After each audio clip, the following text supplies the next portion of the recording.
7022. 7, 0, 2 et 2.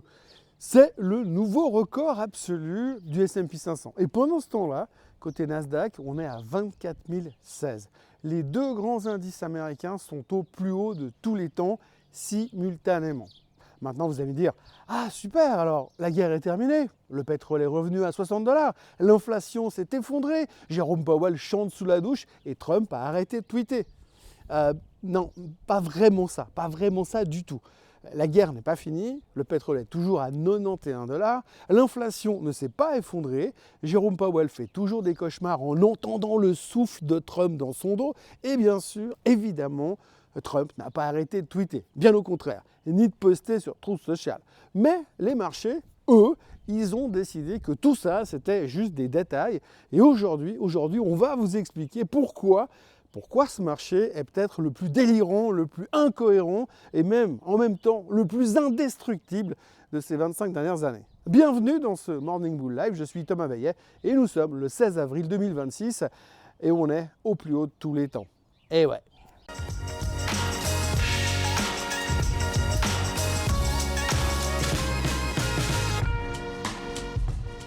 Cette émission vous est présentée par Swissquote. Alors avant toute chose, ce que vous allez entendre et voir dans cette vidéo n'est pas un conseil financier, c'est mon avis, mon analyse et parfois mon humeur du jour. Par contre, si vous voulez comprendre la bourse, là, vous êtes au bon endroit. Mais commençons par les fêtes, parce que les fêtes, eux, il faut quand même le dire, ils sont spectaculaires, peu importe ce qu'on veut bien en penser. Le S&P 500 a clôturé à 7022, record historique. Le Nasdaq enchaîne sa 11e séance de hausse consécutive, 11 jours de suite dans le vert, une chose qu'on n'avait plus vue depuis 2021. Ce matin, Tokyo prend le relais, le Nikkei prend 2,5% et touche aussi ses niveaux records. La Corée, pareil, record, New York record, Tokyo record, Séoul record. L'Europe, ce sera sûrement la semaine prochaine, si tout va bien, enfin si la guerre se termine. Et là, alors dans votre tête, il y a une petite voix qui vous demande peut-être, mais qu'est-ce qui a vraiment changé finalement? Alors on va faire tranquillement le tour de ce qui a changé, ou pas. La paix a été signée entre l'Iran et les États-Unis? Non. Les Israéliens et le Liban sont devenus les meilleurs amis du monde? Non plus. L'économie américaine a montré des signes de croissance, de reprise spectaculaire alors? Non, pas du tout. L'Europe s'est réveillée? Ça, je ne vais même pas répondre à la question. Alors, probablement que c'est parce que le pétrole a baissé. Alors, techniquement, oui, il est descendu par rapport aux 115 $ du 7 avril, mais par contre, il est encore en hausse de 43% depuis la fin du mois de février. Ce qui s'appelle, dans le monde réel, pas vraiment baissé, en relatif en tous les cas. L'inflation a reculé alors? Non, au contraire, elle n'a pas reculé. Elle n'a jamais été aussi forte depuis des mois. La Fed n'envisage même pas d'envisager, peut-être éventuellement, peut-être encore une fois, de baisser les taux. Kevin Warsh, l'homme providentiel que Trump veut coller dans le fauteuil de Powell, est déjà en train de faire des calculs mentaux pour savoir comment est-ce qu'il va faire pour satisfaire son bon président tout en conservant une apparence de crédibilité quand il sera président de la Fed. Bonne chance, Kevin! Alors, si c'est pour aucune de ces raisons, pourquoi est-ce que les marchés montent? La réponse qu'on lit absolument partout, dans tous les médias financiers, c'est « Wall Street est optimiste quant à un apaisement des tensions au Moyen-Orient ». Sur la base de quoi? Sur la base des tweets de Donald Trump, bien évidemment. Voilà, c'est ça en gros. C'est pour ça qu'on est à des records historiques sur les marchés et parce que Donald Trump a dit que c'était bientôt fini. Hier, Donald Trump a accordé une interview à Fox Business, sa chaîne préférée. Vous savez, c'est la chaîne qui lui pose des questions pièges du genre « Monsieur le Président, est-ce que vous êtes le meilleur président de tous les temps ou juste le meilleur président depuis 200 ans ?»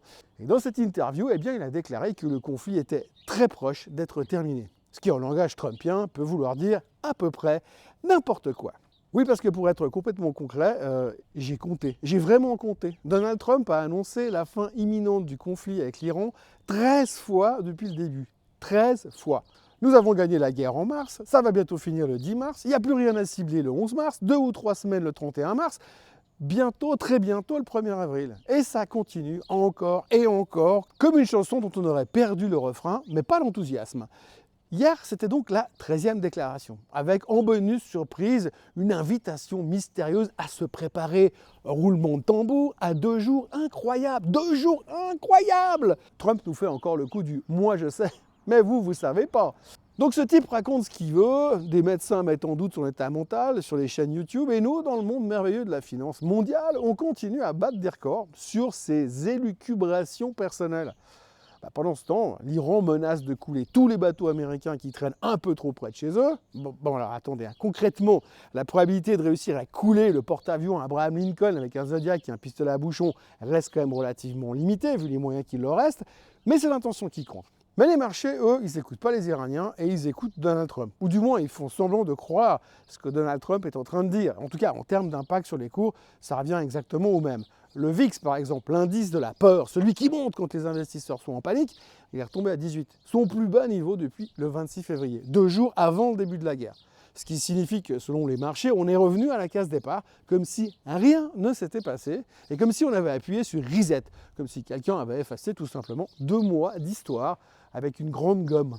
Bon, au milieu de tout ça, il faut quand même bien voir une chose, c'est que tout n'est pas que vent et tweet présidentiel, parce qu'il y a quand même une raison qu'on va dire concrète, qui est mesurable, qui est quantifiable, et ça fait du bien, et qui soutient leur rallye pour l'instant, c'est la saison des résultats. Bank of America a publié un bénéfice par action hier en hausse de 25% au premier trimestre. Ils ont dépassé le consensus de 10%. Morgan Stanley, croissance des bénéfices 29%, mieux de 13%. Les deux titres ont progressé en conséquence. Et sur les 65 entreprises qui ont déjà publié depuis le début de la saison, 45 ont fait mieux que les attentes. Bon, je vais quand même mettre un petit bémol au milieu de tout ça parce que tout le monde connaît, mais on ne le dit pas vraiment. Les analystes, ils fixent généralement la barre suffisamment bas pour que tout le monde ait l'air d'un champion olympique quand les chiffres arrivent sur le marché. Mais ces chiffres donnent quand même au marché une raison fondamentale de monter qui ne dépend pas, pour une fois, des humeurs de Donald Trump. Et ça, c'est précieux en ce moment, c'est très précieux. Vraiment, profitez-en parce que les moments où quelque chose est quantifiable, en ce moment, à l'heure actuelle, sont extrêmement rares. Et puis alors, du côté des valeurs individuelles, Tesla a explosé de 7,6%. Parce qu'ils ont vendu des voitures? Non. Après qu'Elon Musk a énoncé que la puce AI5 avait terminé son étape finale avant la production industrielle. Ce qui ne veut pas dire que la puce est fabriquée, ça ne veut pas dire qu'elle fonctionne bien, et ça ne veut pas dire qu'elle sera disponible bientôt. Mais le marché, il a estimé que cette annonce sur X valait 7,6% de hausse. Et qui sommes-nous pour contredire le marché? Le marché a toujours raison. Et puis alors hier matin, ASML, monopole absolu sur la technologie de lithographie la plus critique de la planète. Résultat en hausse, marge solide, prévision relevée à la hausse, carnet de commandes plein à craquer parce que tout le monde veut des puces pour faire tourner une intelligence artificielle qui n'est pas encore rentable, mais ça on verra plus tard. Le PDG de la boîte dit que la demande surpasse l'offre, ce qui économiquement on appelle ça une excellente nouvelle, et le titre perdait 4% hier. Ouais, parce que c'était dans les prix. Oui, parce qu'on savait. Oui, bien entendu, on savait, comme toujours. Et puis alors, autre sujet passionnant, à quelques mois de l'IPO de SpaceX, on s'est soudainement souvenu d'un petit détail. Google avait mis 1 milliard de dollars dans SpaceX en 2015, un peu comme on prend un ticket à gratter au PMU du coin. Ce billet, aujourd'hui, il vaut 122 milliards de dollars, soit plus que Dell, Adobe, CrowdStrike et Northrop Grumman, tous ensemble. C'est pas tout, hein. Google détient également 14% d'Anthropic. Vous savez, l'entreprise qui est derrière Claude, le concurrent de ChatGPT. Aujourd'hui, c'est valorisé 800 milliards. Morale de l'histoire, Google est peut-être le meilleur fonds de capital risque technologique de la décennie. Et quand on comprend ça, quand on entend ça, quand on voit ça, on comprend mieux pourquoi le titre a repris 23% depuis le mois de mars. Ouais, des fois la finance c'est simple. Des fois c'est compliqué, mais là c'est simple. Et puis alors maintenant, je vais vous raconter quand même l'histoire du jour. Celle qui est drôle, celle qui est mythique et celle qui, personnellement, me fait comme un tout petit peu froid dans le dos. Il y a une entreprise qui s'appelle Allbirds, fabricant de chaussures en laine, entrée en bourse en 2021 à une capitalisation de plus de 2 milliards de dollars. Et puis, tout a foiré. Le titre est passé de 600 $ à 2,50. C'était le cas mardi matin. Le scénario classique de la start-up survalorisée qui rencontre la réalité. On parlait même de faillite. Et puis alors, hier, ils ont changé de nom. Newbird AI. Ensuite, ils ont levé 50 millions en dettes convertibles et ils ont annoncé qu'ils allaient faire de l'IA. Résultat, 582% de hausse en une journée. 582% en 24 heures pour une boîte qui fabriquait des chaussures en laine la semaine dernière encore. Alors, j'ai vécu le Long Blockchain Corp en 2017, une fabrique de thé glacé qui avait ajouté blockchain à la fin de son nom. J'ai vécu le Kodak Coin en 2018, les SPAC en 2021 et les dot-com en 1999. Et bien d'autres, j'en passe et des meilleurs. Mais à chaque fois, c'est le même film, les mêmes acteurs, le même dénouement. Et à chaque fois, c'est des salles pleines de gens sincèrement étonnés du résultat final. 50 millions de dollars dans un secteur où CoreWeave, on dépense environ 30 milliards. C'est comme débarquer en Normandie le 6 juin 1944 avec un lance-pierre et un exemplaire du Vorwärts avec Hans und Lieselotte Schaudi. Les plus vieux parmi vous comprendront. L'histoire est donc belle, la performance de 582% en intraday est tout simplement mythique, mais moi j'ai laissé mon optimisme dans le même tiroir que mes actions Long Island Iced Tea et mes actions Illinois Supraconductor. Allez, un dernier petit sujet avant qu'on rentre à la maison, Powell. Eh oui, encore lui. Trump veut virer Jérôme Powell, encore. Les deux hommes se détestent cordialement depuis des années. Trump voulait des taux bas pour alimenter sa croissance. Powell a fait ce que les banquiers centraux sont censés faire, son travail, sans faire n'importe quoi. Et hier, Trump a déclaré qu'il devrait renvoyer Powell si ce dernier ne quittait pas ses fonctions à l'expiration de son mandat le 15 mai. Son successeur désigné, Kevin Warsh, n'est pas encore confirmé par le Sénat. La confirmation devrait tomber le 21 avril, la semaine prochaine. Mais il y a un sénateur qui a déjà annoncé qu'il bloquerait le vote tant que le procès contre Powell n'était pas bouclé. Résultat, on est dans le flou total. On a un peu un espèce de tableau qui représenterait une Fed sans patron confirmé, un ex-futur président intérimaire qui n'a pas forcément envie d'être là parce qu'il aimerait bien partir à la pêche, une guerre en Iran qui fait flamber l'énergie, une inflation qui repart à la hausse. C'est exactement le genre de cocktail dont les marchés obligataires raffolent en général. Ou pas. Non, je vous jure, ne vous inquiétez pas. Tout va hyper bien. La guerre est bientôt finie. Alors on résume rapidement. Le marché a intégré la fin d'une guerre qui n'est pas encore finie. Les négociations butent sur deux points fondamentaux, des simples, le détroit d'Ormuz et le nucléaire iranien. C'est assez facile à régler. Trump tweet que Xi Jinping va lui faire une accolade chaleureuse parce qu'il adore tout ce qu'il fait. 3 navires seulement ont franchi le détroit d'Ormuz hier et les marchés sont au plus haut de tous les temps. La saison des résultats OK apporte un soutien solide et concret. Quand les grandes banques dépassent les attentes de 10 à 13%, ça donne au marché une vraie réflexion fondamentale. Ça, c'est rassurant. Mais la trêve expire la semaine prochaine et le moindre couac diplomatique peut faire basculer toute l'histoire de l'autre côté très rapidement. Pour le reste, aujourd'hui, il y aura les résultats de Netflix, Pepsi et TSMC.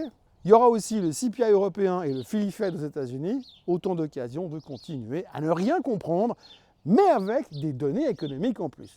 En attendant, les futurs sont légèrement en hausse ce matin, le momentum reste visiblement porteur, et si vous voulez une conclusion philosophique pour terminer cette chronique, ce marché est peut-être irrationnel. Il est peut-être en avance d'un coup comme les joueurs d'échecs qui voient 10 coups à l'avance, ou peut-être qu'ils jouent simplement à pile ou face avec l'argent de tout le monde sur la base de tweets d'un homme qui pense être un croisement génétique entre Dieu et Jésus. Dans les deux cas, il est au plus haut de tous les temps. Et comme disait l'autre, les miracles arrivent en un instant, soyez prêts à les accueillir. Je crois qu'on les a bien accueillis, les miracles, pour l'instant. Mis à part ça, je ne serai pas là demain, mais je serai là samedi pour le Swiss Bliss avec une bonne récap sur une belle semaine explosive avec plein de trucs à dire. Soyez forts, likez la vidéo, partagez-la, commentez-la et dites-moi dans les commentaires justement, on fait quoi pour les 100 000 followers ? Non, parce que là, hier soir, on a passé les 95 200. On a eu 350 nouveaux abonnés hier. Mais par contre, je vous le dis déjà, je ne me raserai pas la tête cette fois. Allez, à samedi.